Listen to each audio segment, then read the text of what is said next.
সমষ্টি ভাগ বটোৱাৰ পাছতে অসন্তুষ্ট শাসক দলৰ একাংশ নেতা বৰপেটা লোকসভা সমষ্টি অগপক দিয়াত অসন্তুষ্ট অশোক শৰ্মা ষড়যন্ত্ৰৰ বলি হোৱাৰ অভিযোগ নলবাৰী প্ৰাক্তন বিধায়কগৰাকী মই ৰাজনৈতিক হত্যাৰ বলি হৈছো বুলি মন্তব্য কৰিছে বিজেপিৰ নেতাগৰাকী আমি পুনৰবাৰ জনাইছো আপোনালোকক নাম সমষ্টিৰ ক্ষেত্ৰত কিছু শেহতীয়া তথ্য আহি পৰিছে ৰাজনৈতিক ষড়যন্ত্ৰৰ বলি হোৱা বুলিও উল্লেখ কৰিছে ৰাজনৈতিক সেই নেতাগৰাকীয়ে সমষ্টি ভাগ বটোৱাৰ পাছতে অসন্তুষ্ট হৈছে একাংশ নেতা শাসক দলটোৰ বৰপেটা লোকসভা সমষ্টিৰ অগপ এৰি দিয়াক লৈ এতিয়া অসন্তুষ্টি প্ৰকাশ কৰিছে অশোক শৰ্মাই ষড়যন্ত্ৰৰ বলি হোৱাৰ অভিযোগ উত্থাপন কৰিছে নলবাৰী প্ৰাক্তন বিধায়কগৰাকীয়ে মই ৰাজনৈতিক হত্যাৰ বলি হৈছো বুলি উল্লেখ কৰিছে তাৰ উপৰিও মোৰ বিৰুদ্ধে ষড়যন্ত্ৰ হৈছে বুলি উল্লেখ কৰিছে বিজেপি নেতাগৰাকীৰ এনে ধৰণৰ অসন্তুষ্টি দেখিবলৈ পোৱা গৈছে আমি সবিশেষ তথ্য আপোনালোকলৈ আগবঢ়াম আমি সংযোগ স্থাপন কৰিছো আমাৰ জ্যেষ্ঠ সাংবাদিক ৰাজু বৰুৱা আমি ৰাজু বৰুৱাৰ সৈতে সংযোগ স্থাপন কৰিছো ৰাজু বৰুৱা আমি আপোনাৰ কাষলৈ আহিছো সমষ্টি ভাগ বটোৱাৰ পাছত এনে ধৰণে অসন্তুষ্টি দেখিবলৈ পোৱা গৈছে শাসকীয় দলটোৰ একাংশ নেতা বিশেষকৈ অশোক শৰ্মা তেওঁ অসন্তুষ্টি প্ৰকাশ কৰিছে আমি আপোনাৰ জৰিয়তে সবিশেষ জানিব বিচাৰিছো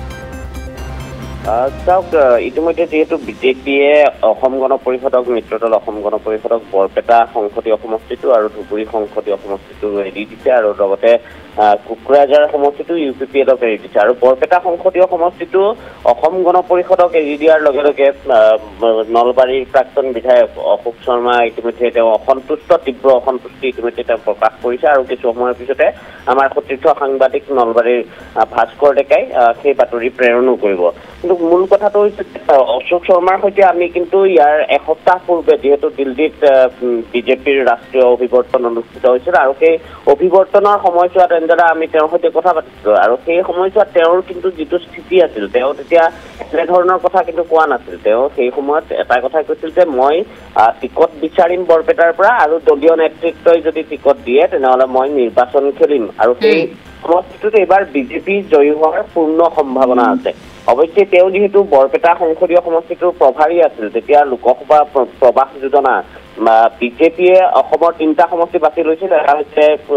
কলিয়াবৰ সমষ্টি এটা হৈছে নগাঁও এটা হৈছে বৰপেটা কাৰণ এই 3টা সমষ্টি কংগ্ৰেছৰ হাতত আছিল গতিকে কংগ্ৰেছৰ হাতত থকা এই 3টা সমষ্টিত বিজেপিয়ে 3গৰাকী প্ৰভাৰীৰ নিযুক্তি দিছিল আৰু কেন্দ্ৰীয় নেতা আহি প্ৰায় এই 3টা সমষ্টিত প্ৰবাস কৰিছিল তাৰ ভিতৰত 2গৰাকী কেন্দ্ৰীয় মন্ত্ৰী এগৰাকী সৰ্বানন্দ সোণোৱাল আনগৰাকী হৈছে কিৰেণ ৰিজিজু 2গৰাকী আহি এই 3টা সমষ্টিত প্ৰবাস কৰি এক প্ৰকাৰ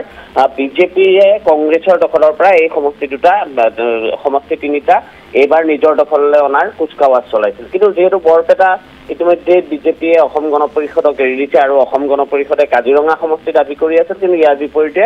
বিজেপিয়ে দিলে অসম গণ পৰিষদক বৰপেটা সংসদীয় সমষ্টিটোত যেহেতু অশোক শৰ্মাই এইবাৰ নিৰ্বাচন খেলিম বুলি নিজকে সাজু কৰিছিল সম্পূৰ্ণৰূপে সাজু কৰাৰ পিছত অসম গণ পৰিষদক সমষ্টিটো এৰি দিয়াৰ লগে লগে পূৰ্বৰ পৰা যেহেতু অশোক শৰ্মাৰ ক্ষোভো আছে কাৰণ 2021ৰ যি বিধানসভা নিৰ্বাচন সেই বিধানসভা নিৰ্বাচনত অশোক শৰ্মা টিকট বঞ্চিত হৈছিল তেওঁৰ সলনি এই সমষ্টিটোত জয়ন্ত মল্ল বৰুৱাক টিকট প্ৰদান কৰা হৈছিল আৰু জয়ন্ত মল্ল বৰুৱা বৰ্তমানৰ এগৰাকী শক্তিশালী মন্ত্ৰী গতিকে অশোক শৰ্মাৰ সেই ক্ষোভ আছিলে যে 2021ত তেওঁ টিকট নাপালে নলবাৰী বিধানসভা সমষ্টিত আৰু এইবাৰ তেওঁ বৰপেটা সংসদীয় সমষ্টিটোৰ পৰা টিকট বিচাৰিছিল লোকসভাৰ বাবে লোকসভা নিৰ্বাচনতো তেওঁ টিকট বঞ্চিত অৰ্থাৎ তেওঁ যেহেতু সমষ্টিটোৱে অসম গণ পৰিষদক এৰি দিয়া হৈছে গতিকে স্বাভাৱিকভাৱে তেওঁ এই ক্ষোভ প্ৰকাশ কৰিছে কিন্তু তেওঁৰ যিটো স্থিতিৰ কথা মই এই মুহূৰ্তত ক'ব বিচাৰিম যে এসপ্তাহ পূৰ্বে দিল্লীত যেতিয়া তেওঁক আমি সুধিছিলো যে আপুনি যদি টিকট নাপায় আপুনি তেতিয়া কেনেধৰণৰ কাৰণ সেই সমষ্টিটো হয়তো অসম গণ পৰিষদক এৰিও দিব পাৰে তেতিয়া কৈছিল যে অসম গণ পৰিষদক এৰি দিয়াৰ কথাটো তেওঁ বিশ্বাস কৰিব নোৱাৰে সেইটো বিজেপিয়ে এবাৰ নিৰ্বাচন খেলিব সেইটো একেবাৰে নিশ্চিত আৰু তেওঁ টিকট যদি পোৱা নোপোৱাক লৈ তেওঁৰ একো ক'বলগীয়া নাথাকে দলে যদি তেওঁক টিকট দিয়ে তেওঁ নিৰ্বাচন খেলিব আৰু দলে টিকট নিদিলে তেওঁ এগৰাকী নিষ্ঠাবান কৰ্মীৰ দৰে মনে মনে থাকিব কিন্তু এই সময়ছোৱাত কিন্তু অশোক শৰ্মাই যিটো ক্ষোভ প্ৰকাশ কৰিছে ক্ষোভৰ তেওঁ ইতিমধ্যে বহিঃপ্ৰকাশ ঘটাইছে আৰু আমি যদি সামগ্ৰিকভাৱে গোটেই অসমৰ ক্ষেত্ৰত চাওঁ অসমৰ হয়তো 14টা সমষ্টিৰ ক্ষেত্ৰত বিজেপিৰ তেনেধৰণৰ আৰু কিছু সংখ্যক নেতা ওলাব যিসকলে এই সময়ছোৱাত ক্ষোভ প্ৰকাশ কৰিব আৰু অশোক শৰ্মাই মূলতঃ আজি যিটো তেওঁ ভাষ্য আগবঢ়াইছে আমি কিছু সময়ৰ পিছতে তেওঁৰ ভাষ্য ND24 দৰ্শকলৈ আগবঢ়াম সেই ভাষ্যটোত কিন্তু কিছু আৰু তেওঁ সংযোজন ঘটাইছে জয়ন্ত দাসৰ তেওঁ নাম লৈছে যে জয়ন্ত দাসে আজিলৈকে কি পালে জয়ন্ত দাসে যি বিচাৰে দলে তেওঁ সেয়া নিদিয়ে বাৰে বাৰে দলে তেওঁ তোপ দিয়ে মুকুতা ডেকাৰ কথা তেওঁ কৈছে যে মুকুতা ডেকাৰ দৰে এগৰাকী কাৰ্যকৰ্তা যি কাৰ্যকৰ্তাই দীৰ্ঘদিন ধৰি বিজেপিৰ হৈ কাম কৰি আছে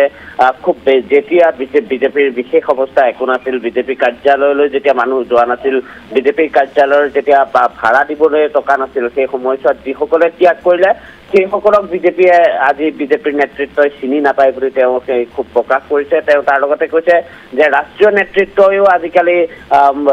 এখন প্ৰলেপ তেওঁলোকে মুখা পিন্ধি থাকে তেওঁলোকে একাংশ নেতাই যেনেধৰণে তেওঁলোকক পথ দেখুৱাব বিচাৰে সেই পথেই তেওঁলোকে দেখুৱাই তেওঁলোকে সঁচা ছবিখন তেওঁলোকে আচলতে চাব নিবিচাৰে এনেধৰণৰ বহু কথাই আজিৰ দিনটোত অশোক শৰ্মাই কৈছে গতিকে অশোক শৰ্মাৰ যি ভাষ্য আগবঢ়াইছে সেই ভাষ্যই নিশ্চয়কৈ দলটোৰ মাজতো কিছু প্ৰতিক্ৰিয়াৰ সৃষ্টি কৰাব কাৰণ ইয়াৰ পূৰ্বেও আমি দেখিছিলোঁ যে অশোক শৰ্মাই নপুৰণিৰ সংঘাতক লৈ তেওঁ তীব্ৰ অসন্তুষ্টি প্ৰকাশ কৰিছিল কিন্তু তেওঁ এটা কথাতে হয়তো দীৰ্ঘদিন ধৰি নিশ্চুপ হৈ আছিল সেই কথাটোৱে আছিল যে অশোক শৰ্মাই বৰপেটা সংসদীয় সমষ্টিৰ পৰা টিকট পাব যিহেতু তেওঁ এতিয়া সমষ্টিটো অসম গণ পৰিষদক এৰি দিয়াৰ সিদ্ধান্ত বিজেপিয়ে ইতিমধ্যে ঘোষণা কৰিছে মুখ্যমন্ত্ৰীগৰাকীয়ে বাজপেয়ী ভৱনতে সেই যি মিত্ৰজোঁটৰ সৈতে দিয়া সংবাদমেল সেই সংবাদমেলত সেই কথা স্পষ্ট কৰিছিল আৰু তাৰ পিছতে অশোক শৰ্মাই যিহেতু তেওঁ টিকট বঞ্চিত হলেই গতিকে তেওঁ এতিয়া তেওঁৰ যি ক্ষোভ আছে সেই ক্ষোভ তেওঁ পুনৰবাৰ প্ৰকাশ কৰিছে কিন্তু দীৰ্ঘদিন ধৰি প্ৰায় 6 মাহ ধৰি কিন্তু এই অশোক শৰ্মাৰ মুখত এক প্ৰকাৰ তলা লগোৱা আছিলে তেওঁ একমাত্ৰ যে টিকট লাভ কৰিব সেই আশাৰেই তেওঁ ইমান দিনে যদি তেওঁ কিবা ক'বলগীয়া আছিলে তেওঁ সেই কথা কোৱা নাছিল আৰু এতিয়া সংবাদ মাধ্যমৰ আগত তেওঁ ইটোৰ পিছত সেইটো বিস্ফোৰক মন্তব্য আগবঢ়াই গৈছে আমি ধন্যবাদ জনাইছো আপোনাক আছিল আমাৰ জ্যেষ্ঠ সাংবাদিক ৰাজু বৰুৱা তেওঁ আমাক ইতিমধ্যে জনাইছে এনেধৰণে অসন্তুষ্টি একাংশই প্ৰকাশ কৰিছে সমষ্টি ভাগ বটোৱাৰ পাছতে অসন্তুষ্ট হৈ পৰিছে শাসক দলৰ একাংশ নেতা বৰপেটা লোকসভা সমষ্টি অগপক দিয়াৰ পাছতে অসন্তুষ্টি অশোক শৰ্মাৰ